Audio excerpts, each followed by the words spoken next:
чтобы вас ждет вторник, и сегодня отмечается Международный день демократии и День санитарно-эпидемиологической службы России, с чем мы вас и поздравляем. Еще 15 сентября в нашей стране День леса. Эта дата очень символично совпала с днем рождения экологической организации Greenpeace. Также в этот день календаря на трассы вышел первый советский лайнер Ту-154, и случилась первая в истории мировых войн танковая атака. Вот такие любопытные события произошли 15 сентября в разные годы. Возможно, у кого-то из вас сегодня также празднуют, отмечает знаменательное событие. Смело отправляйте нам свои сообщения об этом на наш WhatsApp номер 8 914 279 2262. Мы вас обязательно поздравим с вашим знаменательным событием. Ну а теперь давайте по традиции обратимся к синоптикам. Что же они скажут по поводу погоды? Прогноз погоды на канале НВК Саха. Итак, сегодня в 6 часов утра в центральных Улусах температура воздуха составила 5-7 градусов тепла. Днем ожидается 13 градусов. В Заречье 4-6 градусов тепла, а днем ожидается 11-14. На юге утром было плюс 9, плюс 10, днем ожидается 12-13. В Вилюйской группе Улусов утренняя температура 4-7, дневная 14-15. В Нижнеленских Улусах утренняя температура 5-8 градусов тепла, дневная 11-12. На западе в 6 часов утра температура воздуха составила 5 градусов, а днем воздух прогреется до 15. В Колымо-Дигирских Улусах плюс 4, плюс 6 – это утренняя температура, а дневная воздух прогреется до 10 градусов. В Вианских Улусах 4 градуса тепла было в 6 часов утра. Днем будет плюс 6, плюс 8. На северо-западе плюс 2, плюс 6 – это утром, а днем 7-11 градусов тепла. В городе Якутске в 6 часов утра температура воздуха составила 6 градусов, атмосферное давление 753 миллиметра ртутного столба. Ветер северо-западный 5-10 метров в секунду, и днем ожидается 13-15 градусов тепла.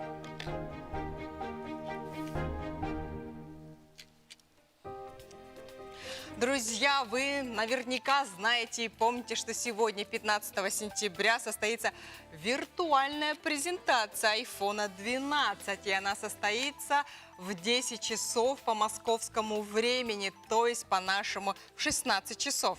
Однако ходят слухи, что само производство и появление нового смартфона в продаже появится не раньше октября. Говорят, что iPhone 12 будет иметь такой же дизайн, что и старые модели, но станет тоньше и увеличится количество камер с 3 до 4. А цена будет стартовать от $700. В рублях это получается более 52 тысяч рублей. Имейте в виду, это стартовая цена. Из новостей нашей страны трогательная история произошла недавно в Башкирии. В одной из деревень хозяева частного дома обнаружили, что их кошка выкармливает вместе со своими котятами 4 маленьких ежат. Как выяснилось позже, мама лесных гостей сама привела их к человеческому жилищу, а после чего скончалась по неизвестной причине. Белая кошка растила лесных гостей наравне со своими котятами. Их у нее 4. Ежата и котята сдружились и делили кошачье молоко поровну. После того, как ежата выросли, они разбрелись, однако периодически навещают свою белую пушистую маму в знак благодарности, признаются хозяева. А в Якутске сегодня и завтра городская больница номер 3 в сквере матери с 12 до 15 часов будет проводить вакцинацию против гриппа и сбор анализов на ИФА для определения иммунитета к COVID-19. Желающие могут бесплатно сдать анализы и пройти вакцинацию против гриппа, при себе иметь паспорт и медицинский полис. А я спешу поздравить всех жителей Алекминска с 385-летием со дня основания города и с 90-летием со дня образования Алекминского района. У нас на связи Сергей Щебляков, заместитель главы города Алекминска. Доброе утро, Сергей Евгеньевич. В первую очередь, конечно же, примите наши самые сердечные поздравления с вашим юбилеем, причем с двойным юбилеем. Расскажите, как произошло, как прошло празднование города? Спасибо за поздравления. Конечно, в связи с пандемией наше мероприятие пришлось немножко корректировать. Прошло не так, как мы изначально планировали все эти годы подготовки. Но мероприятия прошли не менее насыщенно, здорово. С 12 часов 12 сентября у нас началось торжественное мероприятие на центральной площади города Алекминска. Там были вручены различные награды, благодарственные письма, знаки почетного жителя города Алекминска. Далее горожане могли поучаствовать в обзорной экскурсии на автобусе по городу Алекминску. Экскурсия в доме-музее, который в прошлом году мы восстановили, памятник архитектуры. Прошла акция 75 саженцев в честь 75-летия Великой Победы на площади Победы. Прошли конные скачки на нашем новом ипподроме, который построен КС Холланд-Хоп. То есть масштаб мероприятия был большой. В 5 часов, значит, у нас уже на площади Ленина, на центральной площади Алекминска прошло большое мероприятие, концерт с розыгрышем призов. Выступали артисты якутской эстрады. И главным призом была машина Toyota Из, которую выиграл у нас житель села Абага. Здорово. Вот, с 9 часов у нас начался концерт на набережной. Выступающие у нас были на барже. Баржа стояла на реке. Жители стояли на нашей прекраснейшей набережной, на берегу реки и наблюдали все это торжество.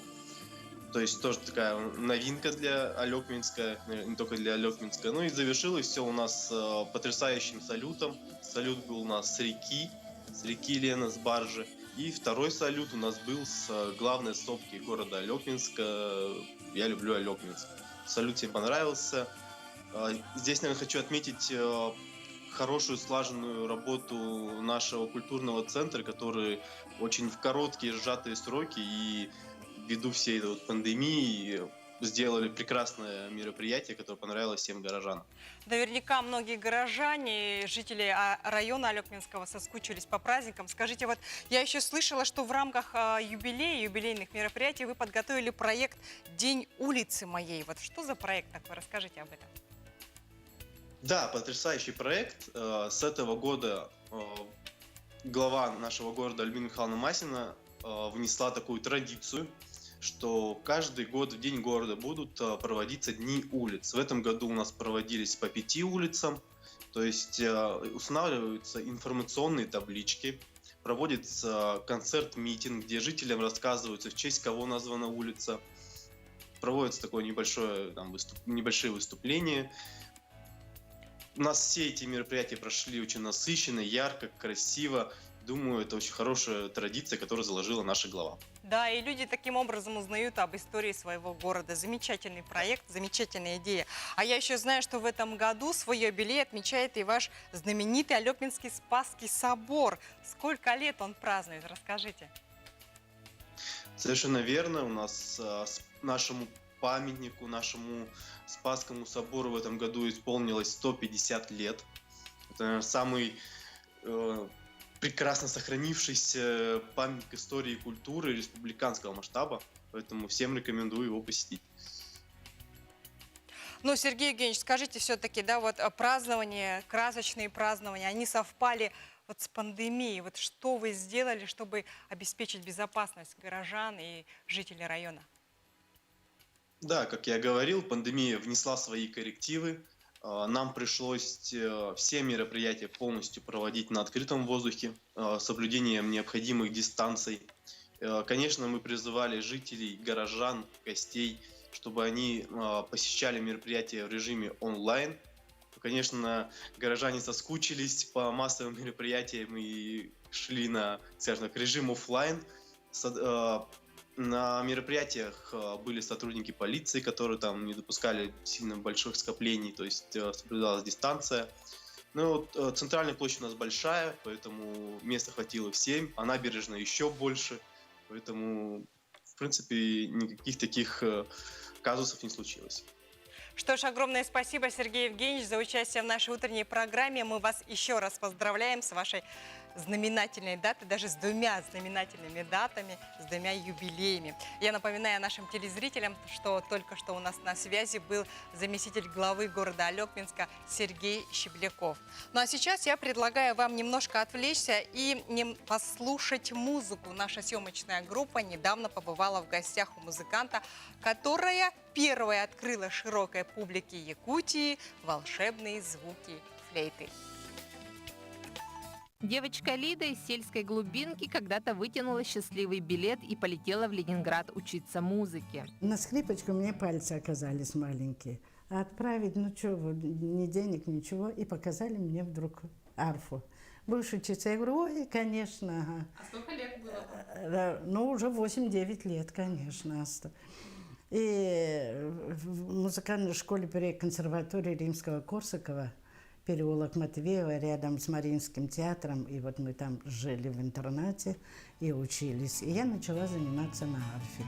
Арфа, привезенная Лидией Павловной в далеком 1965 году из Ленинграда, была первой в музыкальной истории Якутии. И в этом 2020 году исполняется 55 лет творческой деятельности первой арфистки Якутии. Работая в театре, вдруг 94-5 года, все время одна. То у нас, значит, театральный оркестр и телевидение, тоже оркестр был. И везде я одна. И вдруг Василий Афанасьевич, Николай Михайлович открывает вот школу. И сказали открыть как раз арфу. Я с удовольствием прямо начала работать. Контачу с Москвой, с Ленинградом, со всеми педагогами, которые... А сейчас уже с молодежью и все, и являюсь как бы членом жюри международного арфового. Все время ездим на конкурс. Без контакта вот никак нельзя ни детей воспитать, ничего. И вожу своих детей туда, чтобы они брали все это общее. Лидия Павловна Новгородова – первая профессиональная арфистка Якутии, председатель Ассоциации арфистов республики, профессор Высшей школы музыки. Выпускники ее класса становились лауреатами и дипломантами международных и российских конкурсов. Воспитанники Лидии Новгородовой успешно продолжают свое обучение в престижных вузах России и работают в лучших оркестрах не только Дальнего Востока, но всей страны и зарубежья. Лидия Павловна очень добрая, но в то же время требовательный учитель, то есть ты должен вовремя все приносить, но она прям раскрывает очень сильно, то есть если мы до этого были зажатые, то здесь она прям вдохновляет нас, и мы хотим творить, именно у нее какой-то такой особый подход, именно к каждому ученику у нее особенный подход. Легкие, почти воздушные звуки арфы требуют порой недюжинных сил. 46 струн и 7 педалей. И в то же время она пластична, гармонична. Ее хрустальные звуки очаровывают, зачаровывая. На календаре сегодня 15 сентября, вторник, и уже 2 недели, как наши дети приступили к учебе. Но с сентября начался не только новый учебный год, но и возобновились репетиции в театре. Более подробно о новом театральном сезоне нам сегодня расскажет Сергей Юнганс, директор и художественный руководитель театра оперы и балета. Сергей Сергеевич, доброе утро. Расскажите, пожалуйста, когда именно театр откроет свои двери для зрителей? Театр оперы и балета Республики Саха-Якутия планирует распахнуть свои двери для зрителей уже 18 сентября. Мы с нетерпением ждем нашу публику в театре после столь долгого перерыва. Я думаю, что и зрители соскучились, и артисты соскучились. Мы подготовили для вас такой ряд интересных подарков, и особо важно то, что этот сезон станет для нашего театра юбилейным. Это будет 50-й юбилейный театральный сезон для театра оперы и балета. А какой постановкой в первую очередь вы порадуете зрителей?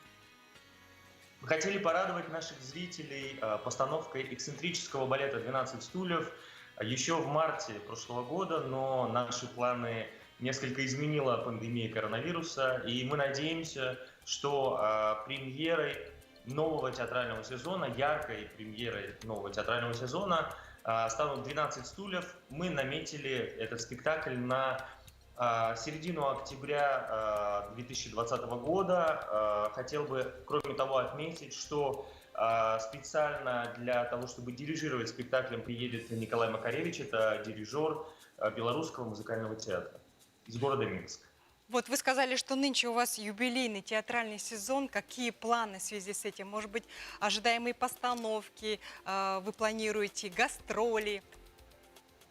Но в связи с тем, что этот сезон будет юбилейным, начало года у нас такое, совсем необычное. Мы подготовили для нашего зрителя театрально-музыкальный марафон, который будет называться «Увертюра к сезону». Это 9 вечеров на протяжении предстоящих пятниц, суббот и воскресений, когда в совсем камерном формате на нашей экспериментальной площадке зритель может встретиться с нашими артистами, музыкантами на вечерах классического и современного балета, классической музыки. Это будет барокко, романтизм, классицизм. И также наши зрители смогут погрузиться в эту необычную атмосферу, потому что 18 числа наш марафон «Увертюра к сезону» начинается с такого хода, что зритель и артист меняются местами, и зритель на протяжении вот этой всей 9-дневной марафонной, я назову ее так, недели, будет находиться на сцене. То есть впервые для нашего театра зрители и артисты поменяются местами для того, чтобы мы могли соблюсти все предписания Роспотребнадзора. Вы об этом как раз завели речь. Хотела задать этот вопрос. Вот как будет с рассадкой зрителей в зале? Мы, как и все остальные театры, соблюдаем все правила, и у нас, конечно же, будет шахматная рассадка. У каждого зрителя, который будет приходить в театр оперы и балета, будет проверяться температура. И хотелось бы отметить то, что в том случае, если температура нашего зрителя будет больше, чем 37 градусов, мы, к сожалению, не сможем допустить такого зрителя в театр, но мы сможем обменять билет, приобретенный им, на какой-то другой, более поздний спектакль, и он обязательно может им воспользоваться. И также хотелось бы сказать, что те билеты, которые зрители покупали на наши спектакли, на наши премьеры «12 стульев», они будут действительны на наши будущие спектакли, и хотелось бы всех, пользуясь этим случаем, пригласить вот совсем скоро в театр оперы и балета на наши предстоящие премьеры. Сергей Сергеевич, а все-таки хотелось бы вернуться, вот к рассадке зрителя. А если пришли, допустим, компания, семья или девушка с молодым человеком, вы тоже будете их рассаживать через кресло в шахматном порядке или все-таки вместе? В предписаниях Роспотребнадзора и в тех рекомендациях, которые у нас есть такой пункт: если вы пришли с семьей, если вы пришли с дочкой или сыном, парень с девушкой, конечно, вы можете сесть вместе на соседние стулья. То есть в этом случае вы уже контактировали друг с другом в семье, поэтому мы в этом случае сажаем людей, будем сажать людей вместе на соседних стульях. И им не нужно будет соблюдать вот эту вот социальную дистанцию. Наверняка артисты все соскучились друг по другу. Как сейчас проходят репетиции? Артисты всегда с удовольствием репетируют, и сейчас особенно, потому что они не видели друг друга, они не видели зрителя, самое главное, потому что вот уже полгода, как мы почти не работали, мы существовали в вынужденном простое. Сейчас наши репетиции проходят также с социальной дистанцией, все наши артисты репетируют в масках, все наши творческие цеха разграничены по времени, и поэтому мы не только соблюдаем все правила для зрителя, но мы соблюдаем все правила внутри театра. У нас обязательно проверяется температура, есть графики уборки, мы кварцуем помещения, работают рециркуляторы. Но это на самом деле такая очень интересная история, когда ты чувствуешь себя защищенным. Что ж, огромное спасибо, Сергей Сергеевич, за участие в нашей утренней программе. Я желаю вам удачи, хорошего дня и с нетерпением будем ждать открытия театра оперы и балета. А это случится, я напоминаю, 18 сентября, вот уже через несколько дней. Я напоминаю, что только что на связи у нас был директор и художественный руководитель театра оперы и балета Сергей Юнганс. Ну, что ж, друзья, я же напоминаю, еще раз напоминаю в третий раз, что мы работаем для вас только в прямом эфире, поэтому смело отправляйте свои смс-сообщения на наш короткий номер, не короткий номер, на WhatsApp номер 8 914 279 2262. У нас есть несколько сообщений. Так, абонент с последними цифрами 1000 пишет: дорогую внучку, племянницу Петухову Кристину поздравляем с днем рождения. Желаем всех земных благ, здоровья, будь счастья, любим, целуем, бабушка, дедушка и Эдик. Есть еще одно замечательное короткое сообщение. Абонент с последними цифрами 5842 пишет: у меня отпуск кончился, так что нас всех с выходом. Я вас поздравляю, работа действительно очень, наверное, хорошо, ведь и отдохнули, и теперь с новыми силами можно приступить к работе. А между тем, я хочу поздравить всех с Днем леса, который отмечается сегодня в нашей стране. Ведь говорят, что лес – это легкие нашей планеты. И это действительно так. С 15 по 17 сентября в нашей стране отмечается один из самых масштабных экологических праздников – Российские дни леса. К этому времени традиционно приурочены массовые лесопосадки и природоохранные акции в защиту леса. В России идея коллективной посадки лесов возникла в последние десятилетия XIX века. Активистом в этом деле стал лесовод Митрофан Турский. В 1894 году по его инициативе Управление народных училищ Юго-Западного края издало циркуляр о посадке деревьев учениками народных школ на принадлежащей училищам земле. Первый официальный праздник посадки леса в России прошел в Харькове. Он был призван внушить подрастающему поколению любовь к природе, древонасаждению и вселить в него создание важности охранения общественных и частных садов и парков. Лес – национальное богатство России, кажущееся таким неисчерпаемым, как вода и воздух. На самом деле леса России давно нуждаются в эффективной защите, охране и восстановлении. В результате рубок и вызванных человеком пожаров деградируют уникальные кедрово-широколистные леса Дальнего Востока. Уникальные кедровые и темнохвойные леса Алтай-Саянской горной страны находятся под угрозой из-за планов строительства дорог и вывоза леса в Китай. Ценные орехоплодные каштановые леса гор Кавказа, несмотря на запреты, вырубаются и вывозятся за границу. Посчитано, что леса занимают около трети площади суши. Общая площадь лесов на Земле составляет 38 миллионов квадратных километров. Площадь лесов в России составляет примерно 8 миллионов квадратных километров. Вот прошли первые учебные дни у наших детей, но мало отправить ребенка в школу, надо научиться разговаривать с ним на одном языке. Мы собрали несколько слов, которыми ловко пользуются подростки, и спросили старшее поколение, что это означает. А справедливости ради у молодежи поинтересовались, что они знают о сленге 80-х, 90-х годов. Давайте посмотрим. Вы знаете, что такое сторить? Ну, наверное, выкладывать свою историю в Инстаграм. Подчеркивать. Ну, видимо, рассказывать истории? Ну, это же в Инстаграме. Ага, вы пользуетесь Инстаграмом? Да, конечно. Что такое шерить? Шерить? Затрудняюсь ответить, не знаю. Искать, может, что-нибудь? Шерить, может быть, куда-то проскакивать, что-то мотать там на ус. Это же слова из английского языка. Да, да. Шерить? Я не знаю, видимо, искать что-нибудь. Еще одно слово. Стримить. Что такое? Стремить? Ну, стремить — это просить, может быть, что-то. Это, по-моему, как кого-то, ну, чтобы с кем-то не общаться. Что-то такое, по-моему. Ну, это, видимо, кого-то, что-то, о ком-то что-то говорить. Тоже в Инстаграме. Стримить тоже не знаю. И последнее слово. Вписка. Что такое?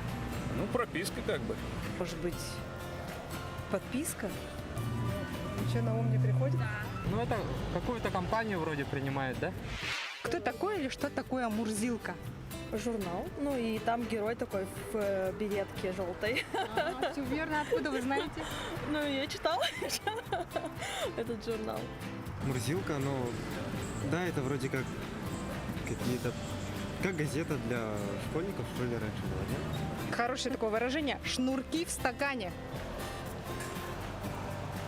Ой, это выражение, наверное, да? Никто же в стакане. Ну что вы знаете? Молодежь, вот, скажем, в 80-х годах они часто использовали это слово, может быть, даже раньше. Ну, не знаю. Раньше вот так говорили, сленговое слово, мафон и витик. Нет. И даже никаких догадок нет. Нет, даже не всплывает никаких ассоциаций. Мафон. Между тем, дни становятся короче, ночи длиннее, дожди и багряные листья напоминают нам о приближающейся долгой зиме. Как тут не начать хандрить? О том, чтобы не впасть в уныние, нам расскажет психолог Лена Авелева. Лена Владимировна, доброе утро. Здравствуйте. Скажите, пожалуйста, вот как вот профилактировать себя от осенней депрессии? Ну, человек, как и часть природы, тоже откликается на эти изменения, которые происходят.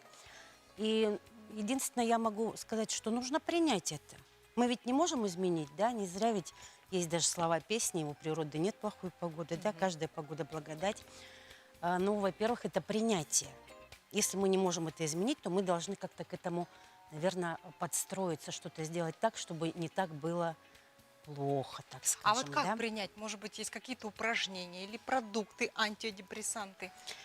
Ну, рекомендации могу дать такие, что сейчас еще не так холодно, и человек может, значит, находить время для каких-то прогулок, походов выходного дня, да, пеших прогулок по вечерам, например. Да. То есть нужно не лениться, Да, выходить на улицу. на встречу с друзьями. Наконец-то высвободилось время, урожай собран, кто-то продолжает собирать урожай, да.